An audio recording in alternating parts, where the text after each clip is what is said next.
Good morning, you're watching The World is One News. My name is Mohammed Saleh and let's start with the headlines at the top of the hour.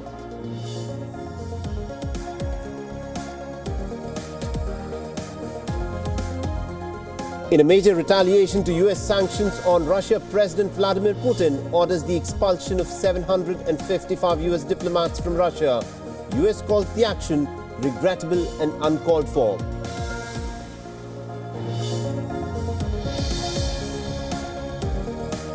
There's been all-round condemnation as North Korea tests more missiles. US says that it's now a grave threat. President Donald Trump speaks to Japanese Prime Minister and vows to defend all allies.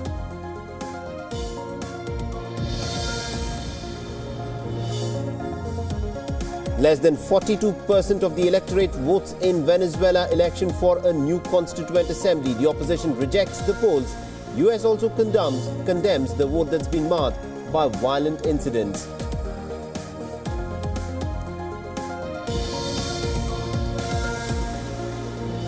Oil prices hit a 2-month high as threats of sanctions against OPEC member Venezuela loom large.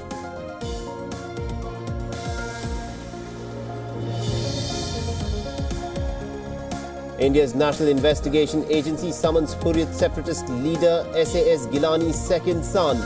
This after the probe agency unearthed protest calendar with Gilani's signature on it.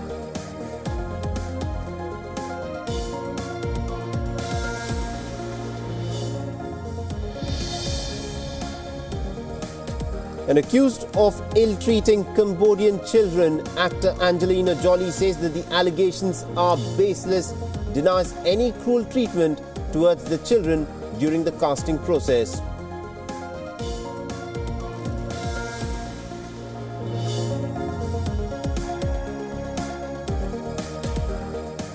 Well, let's start with the big story of the day. Russian President Vladimir Putin has announced the expulsion of 755 US diplomats from Russia.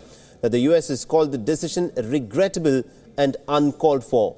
Now, the move is being seen as a retaliation to the economic sanctions imposed by the United States, escalating the tensions between the two countries. Now, President Vladimir Putin has called the sanctions as unlawful behavior by Washington and an attempt to worsen the Russia-US ties. While speaking to a media house, Putin said that Russia's patience in waiting for improved relationship with the United States had pretty much run out. He said, and I quote, "The American side has made a move which, it is important to note, hasn't been provoked by anything to worsen Russian-US relations. It includes unlawful restrictions, attempts to influence other states of the world, including our allies who are interested in developing and keeping good relationships with Russia." The Russian officials have claimed that Moscow is also seizing 2 US diplomatic properties within Russia.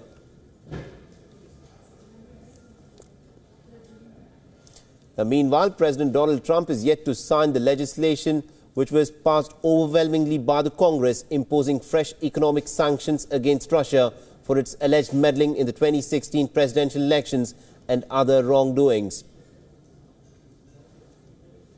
And also Vice President Mike Pence, in an effort to strengthen ties with the Baltic NATO allies, has said that Russia's destabilizing activities will not be tolerated by the United States.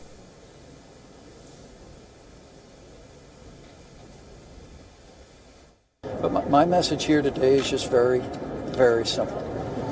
While our policy is America first, it's not America alone. And that our nations, our allies in Eastern Europe can be confident that the United States of America stands with them. We are committed to NATO. We are committed to our common defense. Well, moving on to some other stories now, and Japanese Prime Minister Shinzo Abe has spoken with the US President Donald Trump on phone and has said that the two leaders have agreed on the need to take further action against North Korea in the wake of its most recent missile test. However, according to the Japanese government spokesperson, Abe and Trump did not discuss the use of military action against North Korea.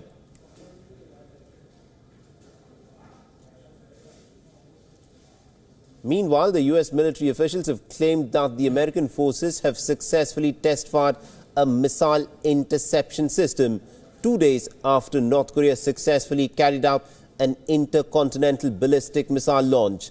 Now, the ballistic missile is a part of a terminal high-altitude area defense system which the United States wants to set up in South Korea.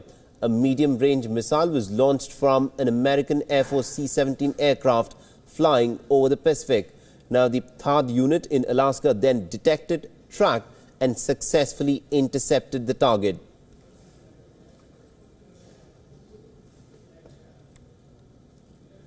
And also, the US has installed the THAAD interceptors in Guam that are meant to help safeguard against any missile attack from a country such as North Korea. Now, the US has also deployed the THAAD interceptors in South Korea to guard against North Korea's short-range missiles. However, this move has angered China, which has alleged that the system's powerful radar can be used to probe deep into its territory.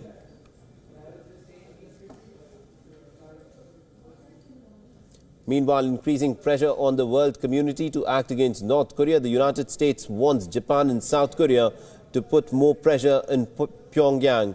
Now, US Vice President Mike Pence said that the provocations by the rogue regime in North Korea are simply unacceptable and has also urged China to put diplomatic pressure on Kim Jong-un's regime.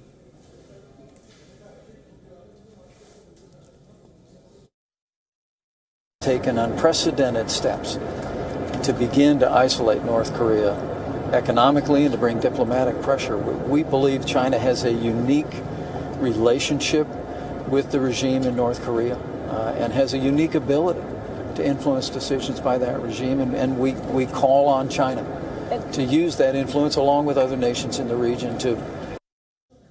Meanwhile, North Korea's foreign ministry has warned of a resolute action of justice if the US applied more sanctions or resorted to military adventurism. The North Korea's news television KRT quoted Pyongyang that the country had been forced to carry out the recent missile test to send out a stern warning to the United States over its use of economic sanctions. Now, the latest missile test came just a day after the US Senate approved a package of sanctions on North Korea, Russia and Iran. Now, the Australian government has announced stricter screening of passengers and luggage at Australian airports. Now, the announcement comes just days after the police foiled an alleged Islamic-inspired plot for a bomb attack on a plane. Now, the ramped-up security procedures were put in place after 4 men were arrested in raids which were conducted across Sydney. The men are being held without any charges under the special terror-related powers. Now, Immigration Minister Peter Dutton has said that the alleged bomb plot could mean longer-term airport security changes, particularly at domestic airports where travellers are usually subjected to far less scrutiny.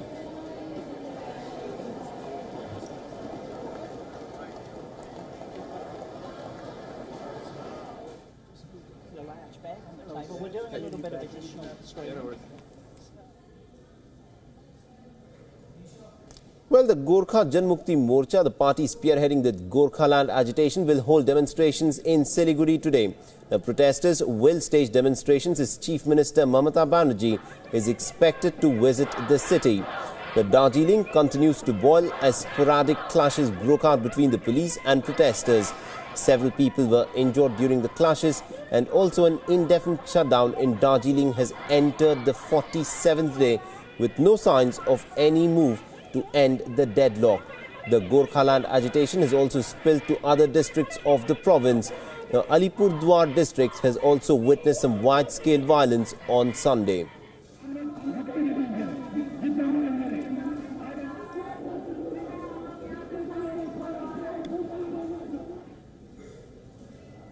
Now, the death toll in monsoon flooding in India has reached to 200. Now, Indian actor Kamal Haasan has been slapped with rupees 100 crore defamation suit. Now, the leader of an organization by name Puthiya Tamilagam has served a legal notice for allegedly hurting the sentiments of those living in slums. Now, the controversy happened during a television show Big Boss, which Kamal Haasan hosts.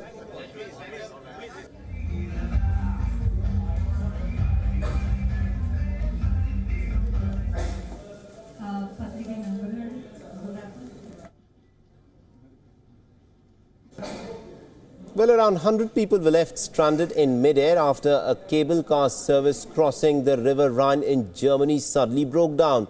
The incident happened after one of the gondolas collided with a support pillar in Cologne.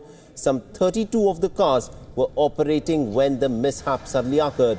Now, emergency services from the nearby towns of Aachen and Düsseldorf were brought in to help with the rescue. The cableway over the Rhine has been operating since 1957 and is a popular tourist attraction and also is being used by locals as a means of transportation over the river. Now, some reports speculated high winds could have been the possible cause for the auxiliary cable to suddenly snap around one of the cars. The cable car company has issued an apology for the mishap and has said that the cause was under investigation.